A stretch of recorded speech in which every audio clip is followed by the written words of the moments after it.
right, our next guest says the odds of a softish landing are rising, and it's creating opportunity in one of this month's biggest laggards. iCapital Managing Director and Chief Investment Strategist Anastasia Amoroso is here with me at Post 9. It's good to see you here. Great to see you. All right, so the odds are rising. Kind of feel like it's a little early to make that call. Why is it not? So three things that I'm watching that I think have changed quite a bit in the last just really a few weeks. So the first one is the growth momentum. I think there was a huge growth scare. There's a huge recession scare just a few weeks ago. But we know that growth is slowing. Everybody knows that. That's the baseline. But it's slowing. It's not falling off the cliff. And if you look at the GDP projections, this year we're expecting 2.6%. Next year it's 2%. It's not a negative print. So I think growth is just going through the slowdown.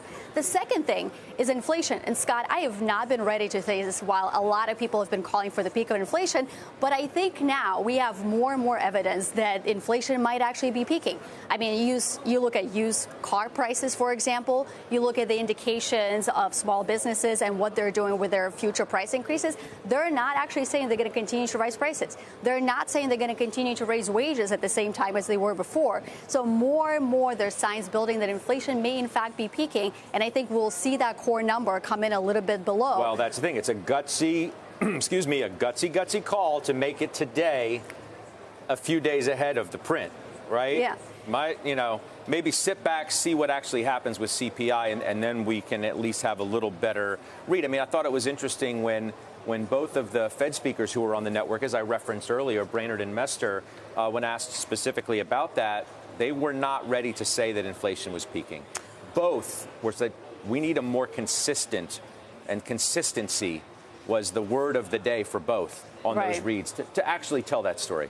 I think that's what you're always going to hear from the Fed. They're not going to react to one data point. They're not going to react to a couple of data points. They want to see several months worth of data, but it doesn't work like that for market participants. By the time we have complete conviction that inflation peaked and we've seen 3 or 4 months of that inflation easing, the markets will have rallied. So I think that's why you want to make some of those calls now. And like I said, I was not prepared to do that. But you look at supply chain bottlenecks, for example, that index has peaked. It is easing now. So it's not one factor. It's several factors that are pointing in that direction. And then, Scott, the last point, the third point why, I think we have a wider path to a softish landing is that the Fed is seemingly now looking at both sides of the equation. It's not just about controlling inflation, but also making sure growth doesn't slow down. They know what happened in the 70s. They don't want to repeat that.